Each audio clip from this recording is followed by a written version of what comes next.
I'm Yoko. Thank you so much for coming to my channel. Today I'm gonna show you two kinds of plant-based brunch recipes. On the weekends, how about making a brunch for yourself and your loved ones to enjoy the morning time together? These brunch recipes are, I would say, cafe style so that you can enjoy relaxing cafe time at home. What I'm making today is savory recipes, so if you have a sweet tooth, my next video is going to be a sweet brunch recipe, so stay tuned for that. Okay, let's jump right into the recipes. The first recipe we are going to be making is vegan veggie quiche. The quiche is baked dish made with mixture of egg, cheese, and cream, and I made it all plant-based.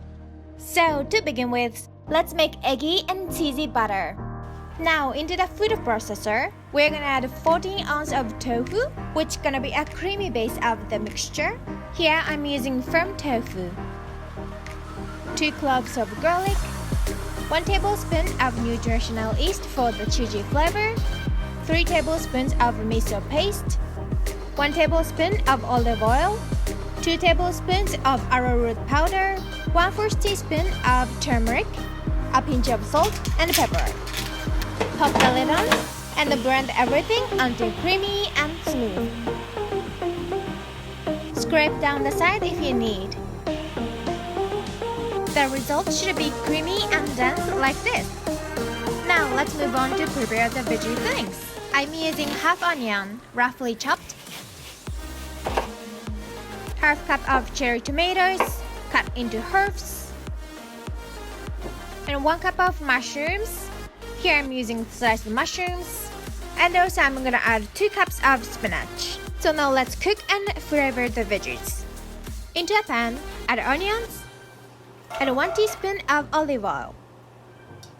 Cook over the medium heat until the onion gets very aromatic. Now add mushrooms and cherry tomatoes. Stir and cook until mushroom gets a little bit sweaty. Add salt and pepper to taste. Then we're gonna add spinach. Stir and cook until the spinach is well done and reduce in volume. So while let the veggies cool a bit, we're gonna prepare the baking tray. I'm using this 8-inch pan as a baking tray. I'm folding the parchment paper 4 times and cut to the radius of the pan and give a few cuts to make the fringe. Let's see if it fits. So if it's alright, split the oil over the pan. This helps stick the parchment. And yes, this looks good. Now finish up the butter and pour it in.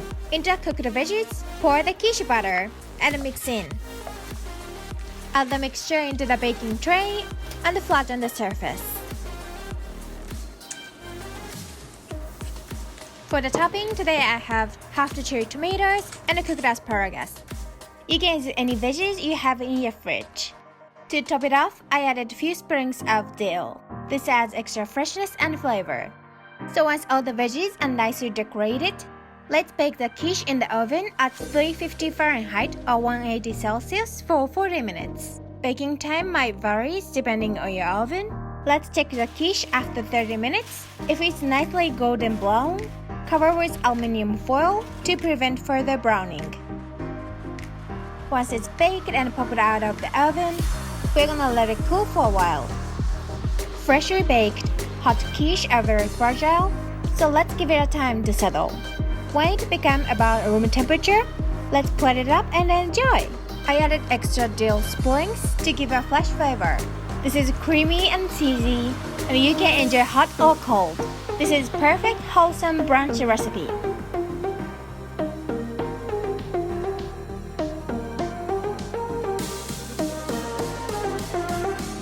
Next, I'm going to make chickpea and sweet potato buckwheat crepe. It takes a bit of time and love to make this recipe, but I promise it's worth it. This is perfect indulgence for weekend morning. So let's start with making buckwheat butter. This is for making the crepe. The ingredients is very simple. Into a bowl, we're gonna add 1/4 cup of buckwheat flour, along with a pinch of salt. Mix them really well. Then we're gonna add a 1/2 cup of water gradually. Add water little by little to mix in. Once the mixture becomes nicely smooth, set aside for preferably overnight. Leaving it overnight makes butter chewy and fluffy. So I always make it night before and keep it in the fridge overnight. But if you don't have time, few hours or 30 minutes, or you can even skip this process. So next we're gonna make sweet potato mash. This is gonna be the base of the taste. For this we need 1 cup of sweet potato cubed. Here I'm using Japanese sweet potato. Cutting it in small cubes helps cook faster and mash easier. I kept my skin on for extra fiber and nutrient, but you can peel it if you don't like. Now into a small pot, add 1/4 cup of water along with the sweet potato. Sprinkle a pinch of salt. This enhances the sweetness of the sweet potato. Cover with the lid and cook over the low heat. Meanwhile, let's make the chickpea fillings. We are going to roughly chop 1/4 onion. In a pan, add onion and 1 teaspoon of olive oil, along with 1 clove of garlic. Cook everything on the medium heat until they become fragrant.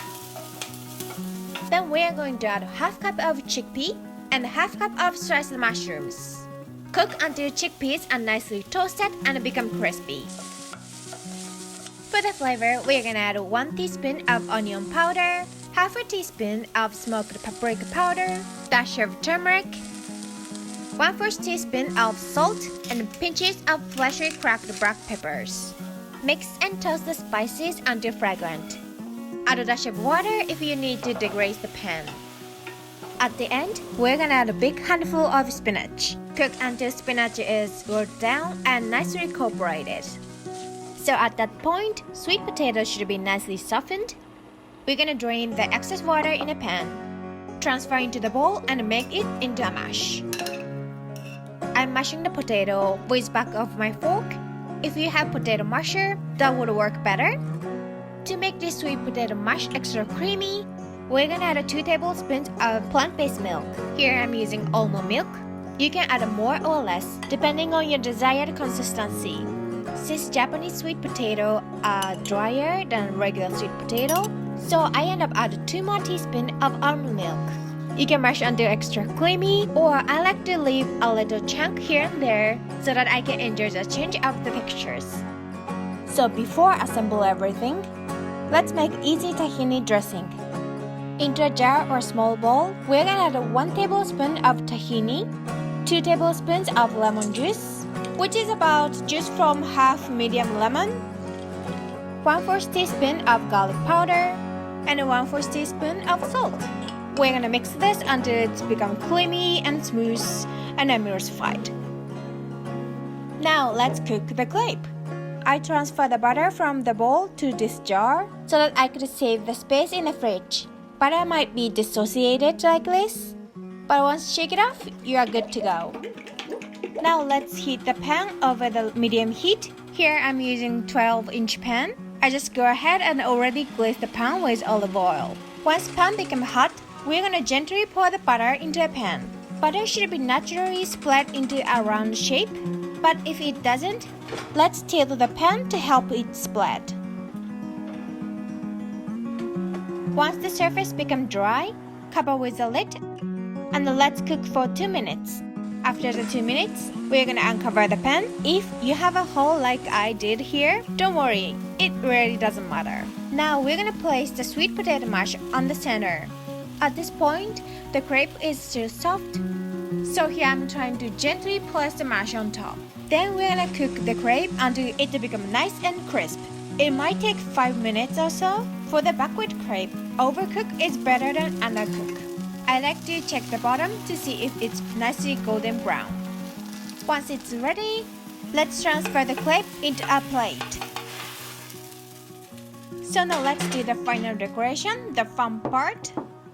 Using a spatula and a knife, fold in the edge to make this buckwheat crepe look.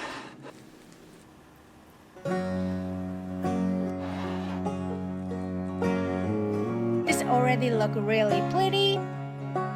Then we're gonna scoop the chickpea mixture over it. For the garnish, I love to add avocado. I just slice it and place it on top. Drizzle some tahini dressing. And finish it off with sprouts, pumpkin seeds, and slice the watermelon radishes. Last toppings are optional, so add anything you like. And here is a buckwheat crepe ready to be enjoyed. Crispy crepe, creamy sweet potato, and spicy chickpeas are really great together. This makes your weekend brunch wholesome and indulgent. So these are two of my plant-based savory brunch recipe ideas. I hope you enjoyed cooking with me.